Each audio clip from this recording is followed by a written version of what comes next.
Estamos aqui em campanha de trânsito em Curitiba e tem uma velhinha aí que faz piruetas. Qual é a eficácia de uma propaganda dessas? Ela não representa os idosos, porque nenhum idoso vai fazer o que ela faz. Ela não deve ser uma pessoa idosa para fazer as piruetas que está fazendo essa propaganda.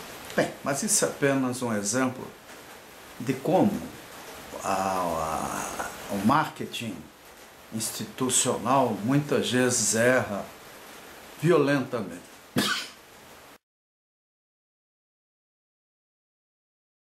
pessoa, quando vai envelhecendo, e agora a essa altura já posso falar disso com propriedade, afinal, além de envelhecer, uma coleção aí de sequelas, de acidentes, de doenças,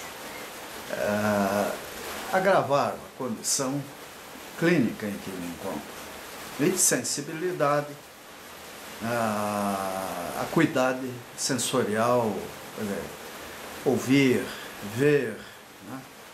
E perceber uma série de coisas não é tão simples. Até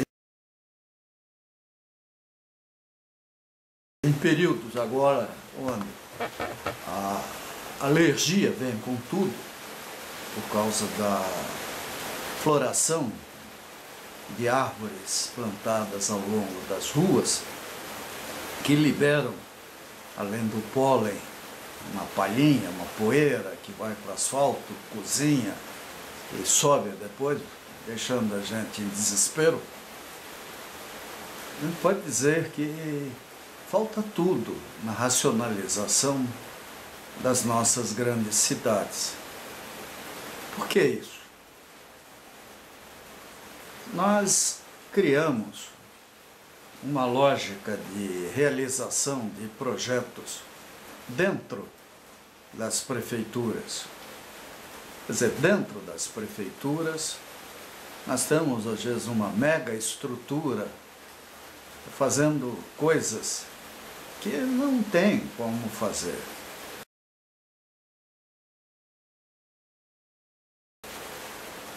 A licitação de projetos é uma coisa extremamente importante. Por quê? Porque no edital é dito de forma clara o que a comunidade, a prefeitura pretende. Como o projeto vai através do edital de uma concorrência pública, quem realiza o projeto tem que respeitar a legislação municipal, estadual, federal. O que não é muito verdade dentro de um governo que, de forma até indireta, controla entidades que deveriam fiscalizá-lo. Aqui no Brasil, de uma maneira especial, isso é um pesadelo.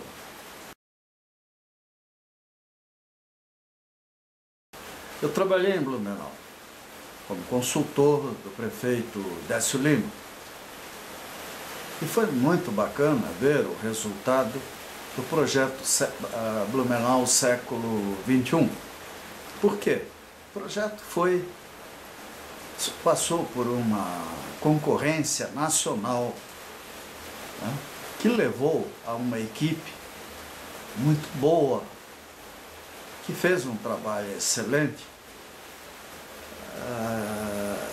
afetando de forma eficaz a mobilidade do pedestre, a mobilidade urbana. Lógico, tem defeitos, até porque diariamente surgem novidades, novos conceitos. E nós precisamos disso, principalmente os idosos e as pessoas com deficiência. É fácil, vejam o que significa atravessar uma rua e ser obrigado a enxergar no outro lado da avenida ou da rua a cor do sinal para pedestre. Se é verde ou vermelho. Para quem enxerga bem, né? Ótimo. Nós precisamos até de um binóculo, talvez, para saber o que está mostrando lá do outro lado. Ainda mais quando existe o risco de ofuscamento.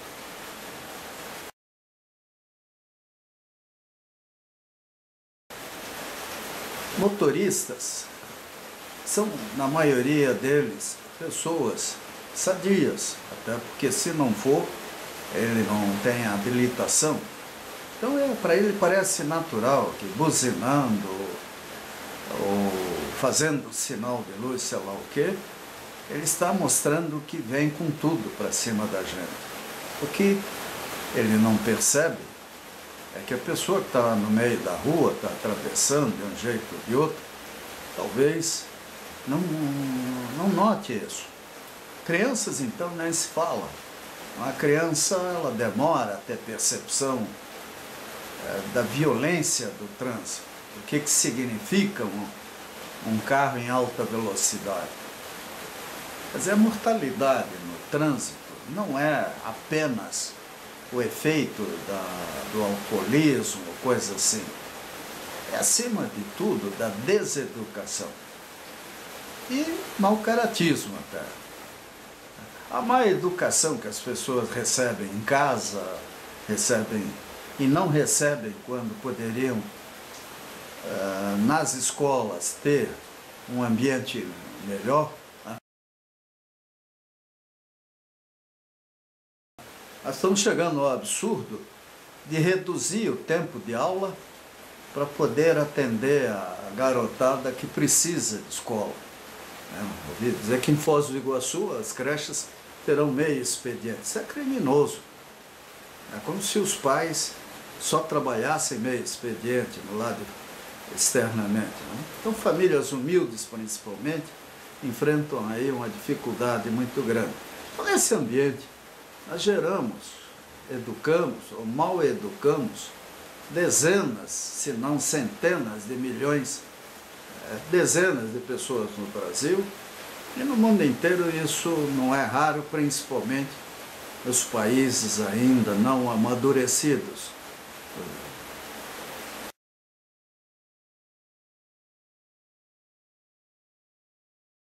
Nós podemos e devemos mudar, né? Nós precisamos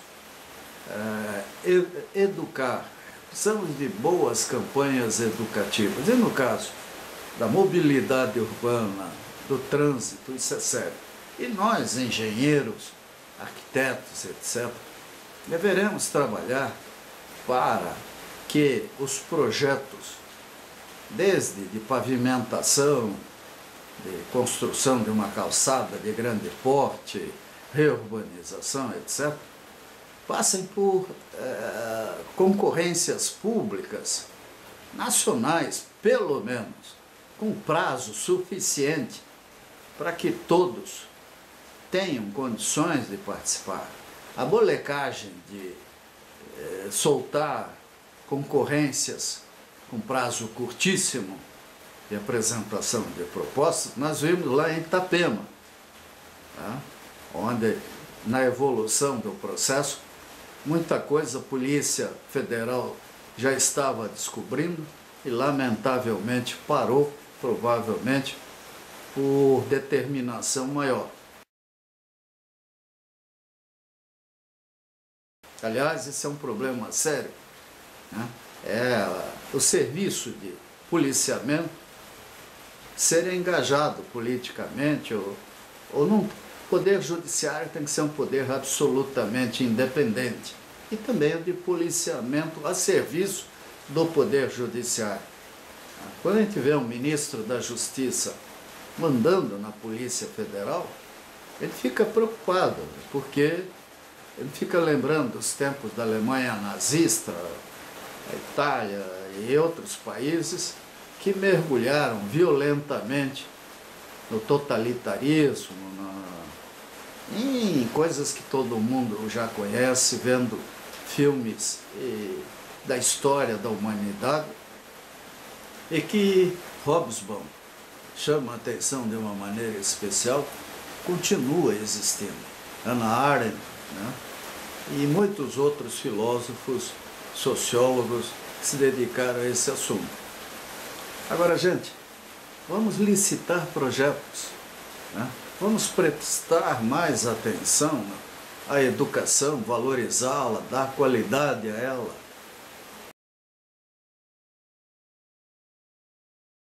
O governo não precisa fazer estádios de futebol de forma direta ou indireta, como nós estamos agora inaugurando, aí, um mais gigante do que o outro. Isso aí é um assinte à inteligência do povo brasileiro. Né? E tudo, né?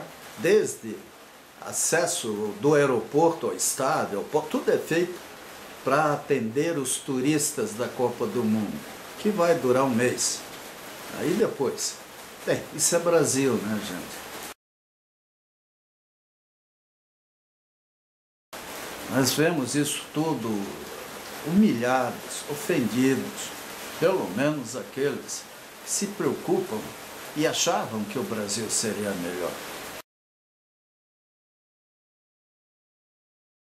Eu sou da geração dos anos 60 e agora a gente vê até filme de pessoas, de lideranças duvidosas, né, laudatórios, recebendo fortunas. Aí, o Pronacom parece que vai acontecer com um tal de José Dirceu.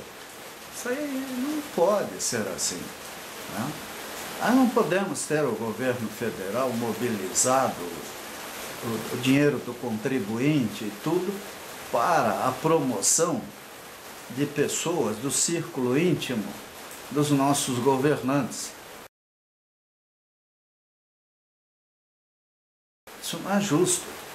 Nós elegemos pessoas para administrarem as cidades, os estados e a União. Nossos prefeitos, nossos governadores, o presidente da República, tem que pôr na cabeça que tem que ser bons, devem ser bons administradores, seguindo programas racionais, priorizados, sensatos. Mas nunca o Brasil está nesse atraso monumental em que se encontra, porque desde eras remotas, ou o Brasil foi uma colônia explícita ou implícita, e, além disso, uma senzala, uma grande senzala a serviço de elites que, acima de tudo, se consideravam acima da lei, da ordem, na exploração do povo.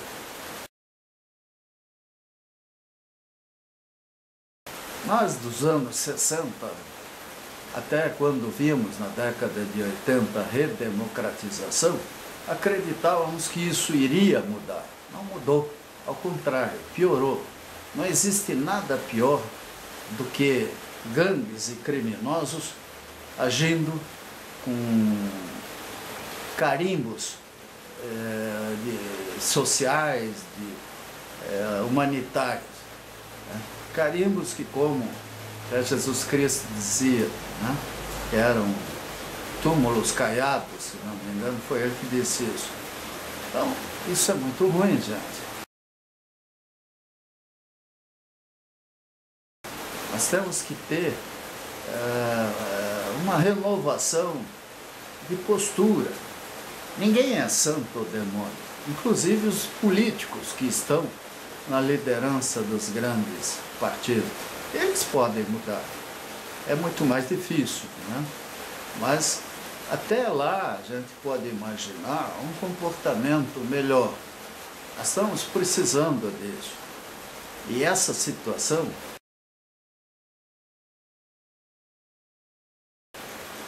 ela exige tudo, inclusive, como eu comecei falando no início, de detalhes administrativos, como, por exemplo, colocar em concorrência os projetos de urbanização, de infraestrutura, mas concorrência inteligente, onde, inclusive, a avaliação integral de custos e benefícios, impactos ambientais, impactos sociais, tudo isso aconteça.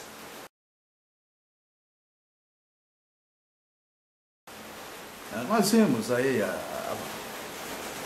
presidência da República apelando para o programa Médicos sem capital, vamos dizer assim, médicos para trabalhar no interior do Brasil. Ela puxou de um arquivo de programas que provavelmente tinha lá para distrair o povo. Como esse programa foi importante. Não interessa qual foi a motivação dele. O que importa é que ele colocou em debate o problema do interior do Brasil. É para onde o Brasil tem que se dirigir. O Brasil é um país de 8,5 milhões de quilômetros quadrados. Por que trazer multinacionais para grandes regiões metropolitanas? Para que estimular a industrialização e o crescimento de grandes cidades? Nós temos que estimular de forma distribuída o crescimento de cada cidadezinha, de cada lugar do Brasil com infraestrutura, com recursos. Até imagino que o serviço militar obrigatório pode se unir ao programa dos médicos aí e criar unidades militares pelo interior do Brasil, de modo a forçar até a ida do jovem para o serviço militar obrigatório nessas cidades, tirando muito pomadinha ou muita criança que nasceu e cresceu em casas super protegidas, inclusive distantes da visão do povo, para um estágio de Brasil.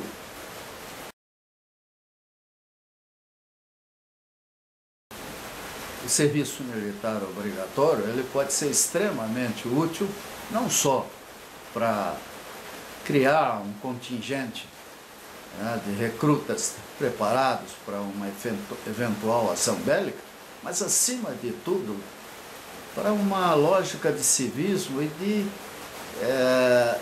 integração ao Brasil.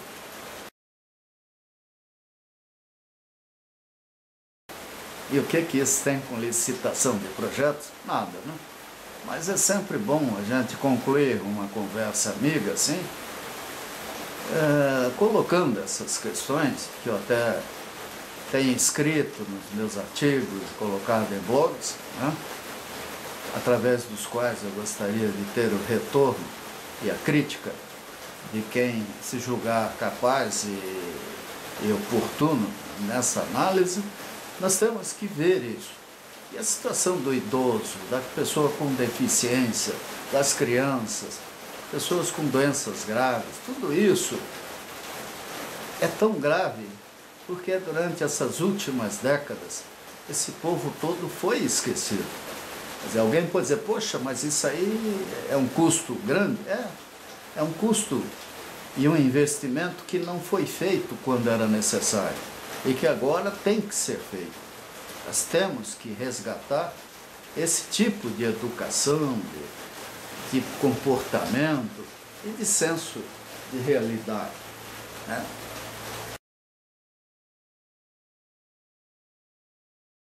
Praticar a parresia, ser um parresiasta é eventualmente um desafio, Mas tanto Michel Foucault como outros grandes autores estão aí para dar uma visão alternativa até da vida. E isso tudo pesa sobre o nosso dia a dia em qualquer cidade. Nós queremos ter orgulho de ser brasileiros, precisamos disso. Está na hora da gente encarar o Brasil e adotar uma postura de civismo e cidadania compatíveis com a nossa realidade, com as nossas necessidades, com o Brasil que nós sonhamos.